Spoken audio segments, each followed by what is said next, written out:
Welcome to the Wayne Public Library's virtual author chat. My guest today is Tina Gabrielle. Best-selling author Tina Gabrielle is an attorney and mechanical engineer whose love of reading for pleasure helped her get through years of academia. Tina also writes the best-selling Kebab Kitchen Mediterranean cozy mystery series as Tina Kashian. Kardashian, yeah. Kashian. She grew up in the restaurant business as her Armenian parents owned a restaurant for 30 years. English is her second language. Tina's books have been Barnes& and Noble top picks and received wonderful Publishers Weekly and Library Journal reviews. She's also been a double winner in the prestigious New Jersey Romance Writers Golden Leaf Award for Best Historical Romance and Best Book by a New Jersey author. Tina lives in South Jersey and is married to her own hero and is blessed with two daughters. Welcome, Tina. Please tell us a little more about yourself and your novel, His Cinderella Duchess. Hi, everybody. Thanks for having me. I really appreciate it. I loved writing this book. His Cinderella Duchess is about a governess that really needs the position. And of course, she's the fifth one. She shows up at this duke's house for to be a governess for his 16-year-old niece, who's been a terror, who's lost four governesses before her. And she ends up getting fired on the first day. So it's a funny scene where she goes to meet her ward, which is Claire, and her 16-year-old, and finds her sneaking out of the house through the window, and she climbs out a tree.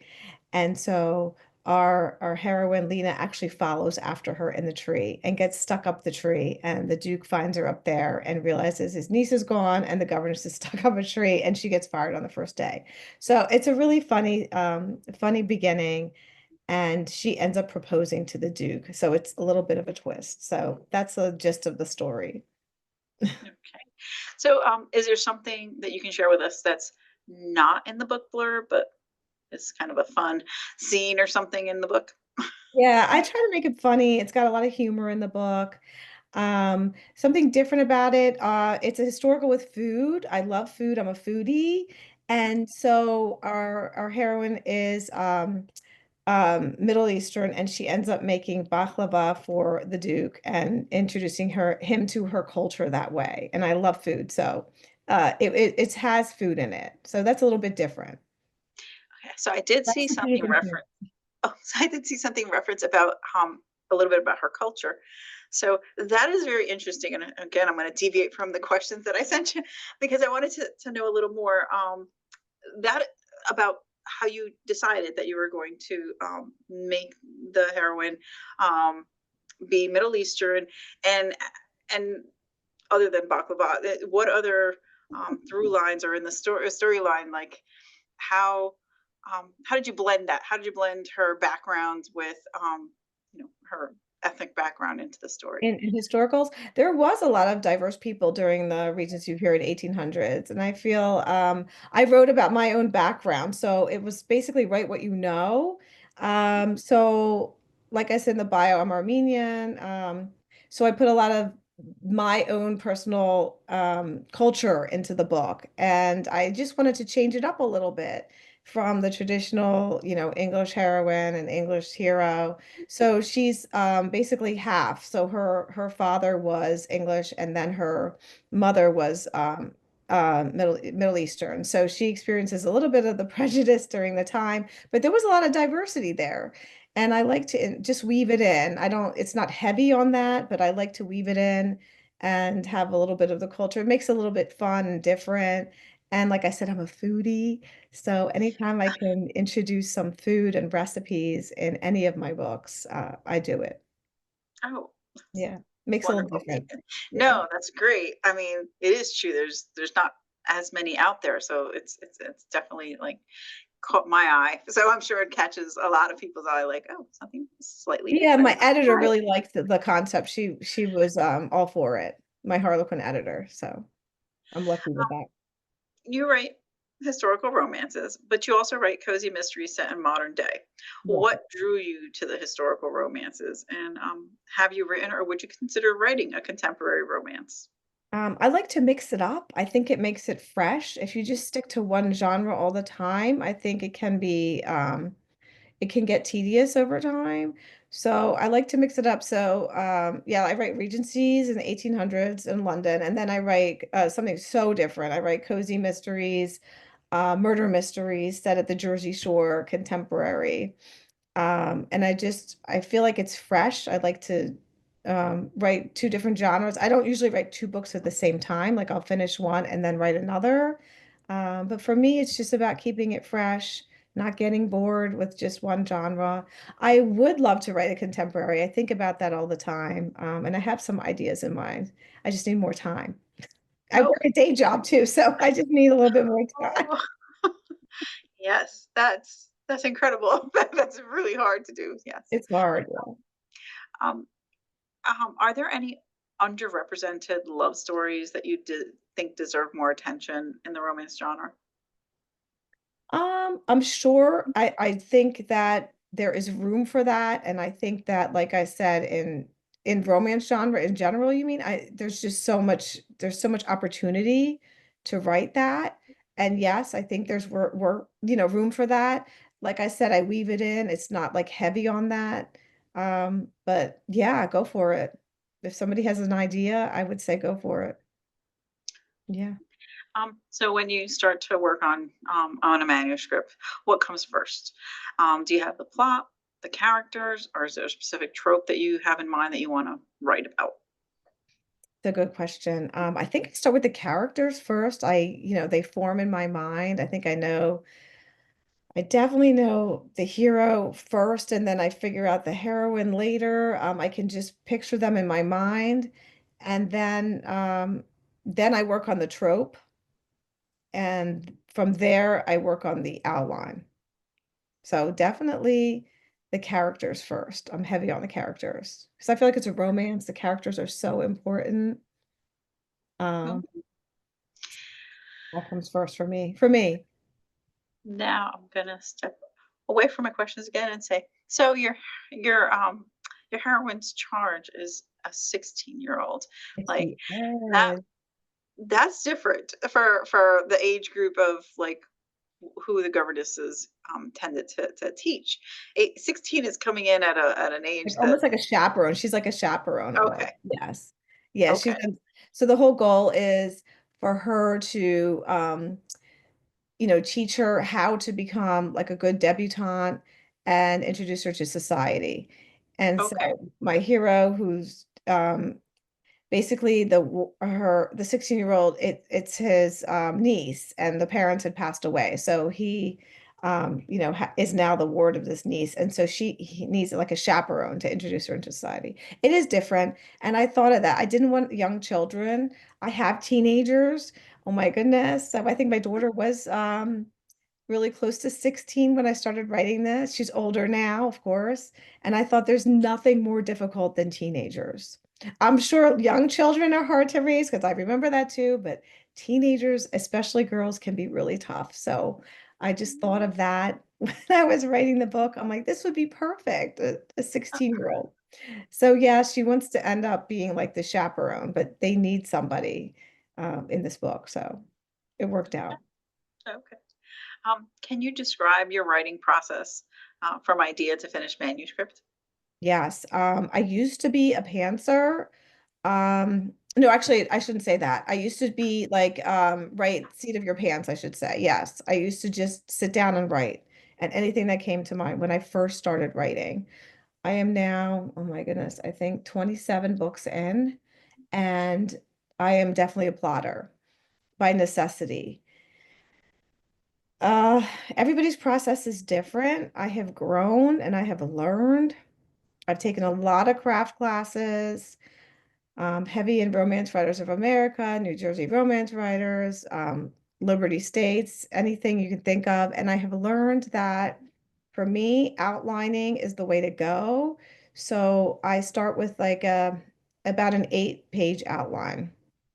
So I have a really good structure of where the book is going because I have learned that I always reach a point that's called the sagging middle. And it's not my midriff.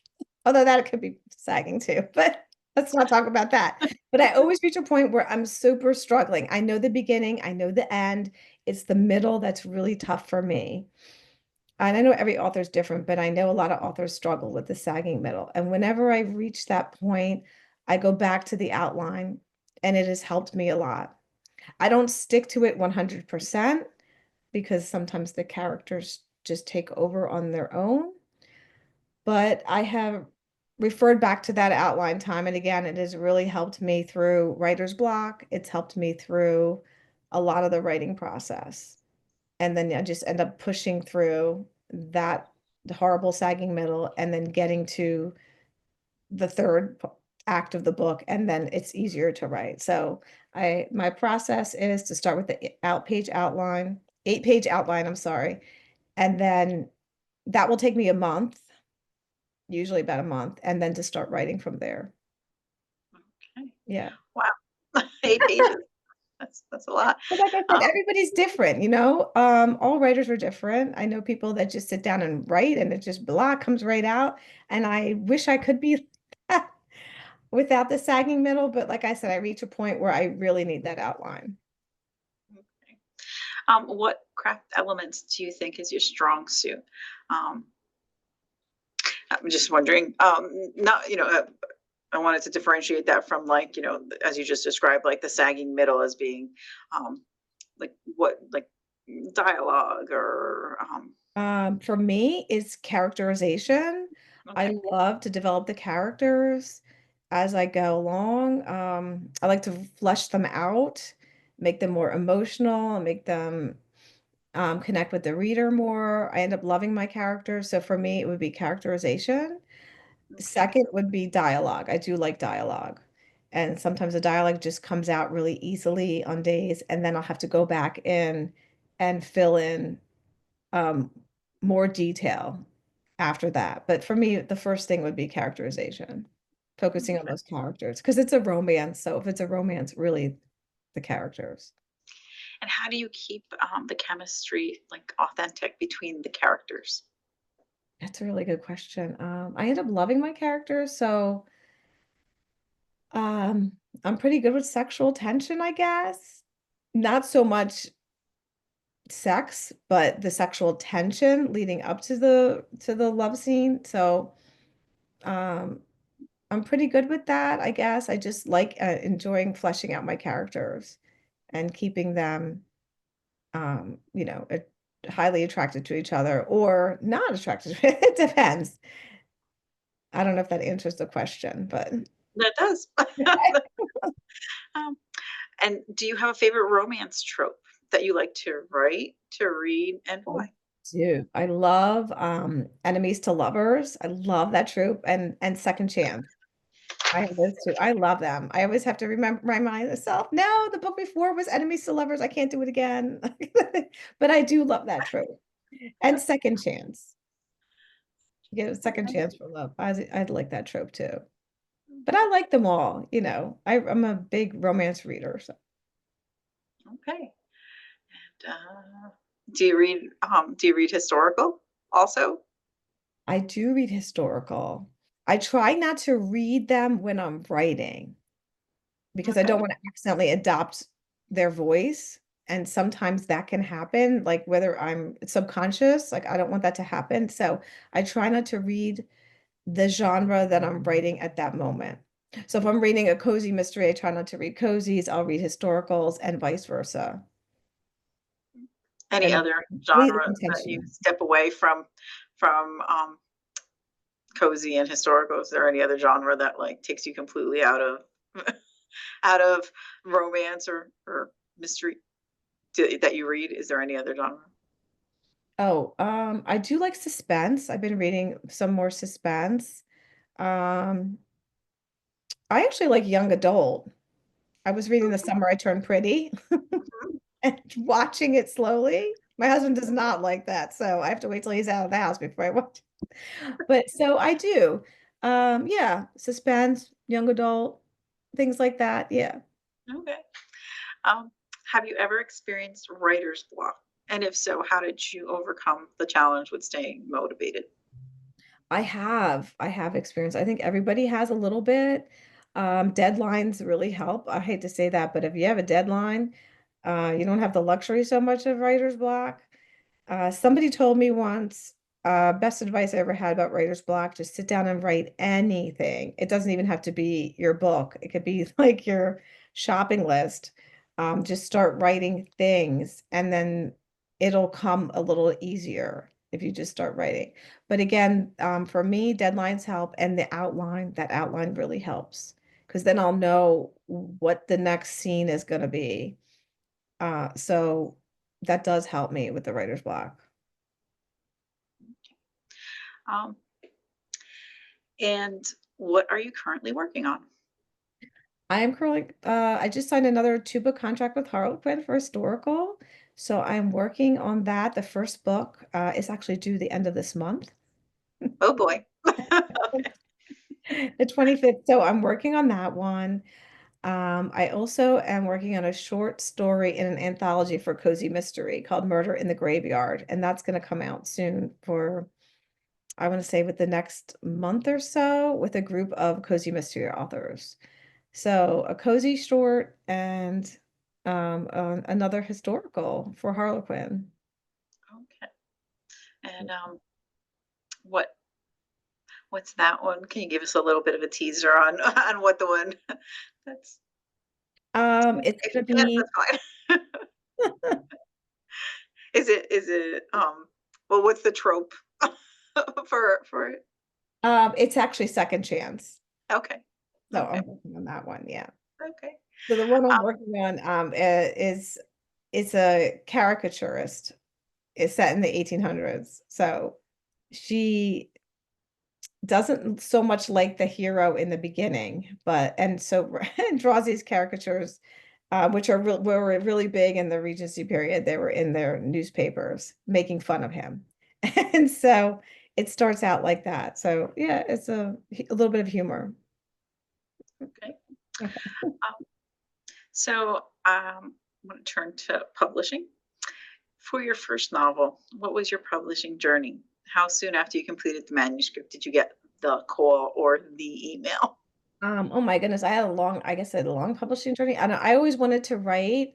Um, I had I guess I wrote my first book when I was like 16. It was horrible. I had a little bit of a rough start there because English was my second language. So I didn't really master the grammar until later. I had a high school English teacher that told me I could never write. So it really destroyed my confidence there. I know, imagine that. But that was in high school, freshman year in high school. I'll never forget that. So it took me a while to overcome that. So my first book was when I was 16. I did it on my family's typewriter. Remember those? Yes, I do. It was horrible. It'll never see the light of day. It's in the back of my file cabinet, but it is experience to grow. And then I wrote, I guess, 2 more historicals after that. The first one never sold. The second one, I went to a New Jersey Romance Writers Conference, actually, and I did something called pitching to an editor. And it's kind of like speed dating, where you get like 10 minutes to pitch your idea to a room full of editors. And it's very intimidating because they're picture like a really big room and they're all dressed in black for some reason. I don't know why, but they all dress in black. And you have like 10 minutes to pitch your idea to an agent. And then they, basically tap you on the shoulder, you're out, the next author's in. You can't give them the book or anything. So that way I found my first agent, who sold my first 2 historicals to Kensington Publishing. After that, unfortunately, that agent passed away. So I was back to the beginning. I had to find another agent. So I did speed pitching again at a different conference, and I found the second agent, who is Stephanie Evans. I've been with Stephanie for, oh my goodness, a long time, many, many, many books. And so she sold my next 2 books, historicals, to Kensington, and she also sold my cozies to Kensington. And then I've published with Entangled, with Harlequin, with different publishers since then. So that was my road to publishing. Everybody's different, but it did take me a long time. I think, yeah, the hardest thing was finding the agent. Okay. I was to say, and finding an agent is something that everyone should do, or like, what's your No, but like this was like way back when self-publishing was like just starting. It wasn't even an option. I guess I'm dating myself. okay? I'm gonna tell you something that only because it just came to my mind. Um, I was a member of the New Jersey Romance Writer a long time ago, and I was there the day you got your flowers for your first. Oh, oh my gosh. I didn't go to too many meetings, but that day I was there. Oh So my gosh, that's amazing. Well, that's great. It was a wonderful day. I was so excited. I was so happy. I had been trying for a long time. So it was a wonderful day. so I do know when you're saying, "Oh, well," I'm like, yes, no one really was self-publishing now with like any of the online KDP or any of the other ones. Yeah, they didn't even have that. No. It so you kind of had to get an agent, they didn't even have And it wasn't, um I mean, it wasn't that long ago. It was just in, very early stages. So yeah, I do and now and remember it exploded since then. incredibly. And It's so exploded. I'm trying to dip my foot into that. I have with some anthologies, but I'm finally getting my rights back. So hopefully that'll be very soon that I can republish those books and put them out myself. I'm Okay. excited to try that. I wish you'd look for that. Thank you. I took that aside. I'm sorry. I was like, it just hit me. Okay, that's I was there. Were there any surprises during the publishing process? What was the hardest part of the process for you? Well, like I said, getting the agent was the hardest process. But nowadays, you don't need an agent so much if you want to self-publish, or there's some houses that actually take unagented submissions. They didn't even have that either when I started dating myself again. But now you can.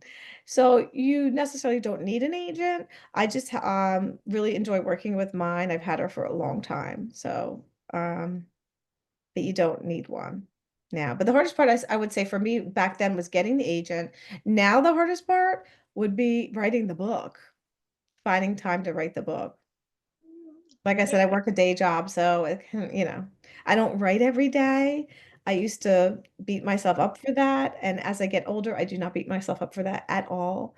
There will be, weeks that I'm really tired from working, so I will, write on weekends, and I do write weeknights. But like I said, don't beat yourself over it if you can't write every day. Some people say you have to write, you must write every day. There is no must in this profession. What has your experience been with marketing and promoting your novels? I do the best I can. I have a website that's I keep up to date. I try to a professional website. My newsletters I try to send out. I think the newsletters are the best promotional tool, honestly. I have done Facebook ads. I've done BookBub ads, um, BookBub promotions. I'm trying to think about that, but just stay in touch with your readers. Your newsletter, I think, is the most valuable. You could spend thousands of dollars on Facebook ads. I don't know. Some people hit it really big with Facebook ads or Amazon ads. I haven't really found that for me, but everybody's different. But I would say stay in touch with your readers, um, send out your newsletters, but don't inundate them. Just, no. Yeah, I agree.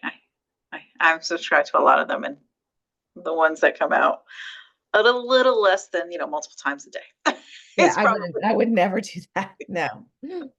um, how important to you was joining a writers group or having critique partners? I think it's really valuable, especially for new writers. I can't tell you, I got so much out of all of them. Um, when Romance Writers of America was big, I got a lot out of going to those conferences. New Jersey Romance Writers has been great for me. Liberty States has been great for me. I learned a lot from them, even more than I took a community college class many, many years ago about writing the novel one and two. I got more out of these workshops that NJRW has put forth than those classes for me. So I think it's really important. And for new aspiring writers, I would say definitely join. There's a lot to get out of it. What advice would you give a new writer that's just starting out? Don't give up. It may not be the first book or the second, but don't give up. If you do self-publish, uh, definitely hire an editor. You know, it's not just spell check, I guess, anymore. Hire an So, editor. Uh, don't give up and join writers groups. Make friends. Find a critique partner. That's always great. I guess that would be my advice. Yeah, but don't give up. Yeah. so I have my final question, which is how do you celebrate when you finish writing a book? New shoes. Oh, I love shoes. Yes. I get a new pair of shoes every time. It kills my husband. I don't care. I get new shoes. that's great. Another pair? I'm like, yes, yes. That is great. I love it. I'm 100% with that. I love shoes Yeah. too. So, when's the next book done? When's it going to be done for the new pair of The shoes? next book is due the end of this month, September 25th.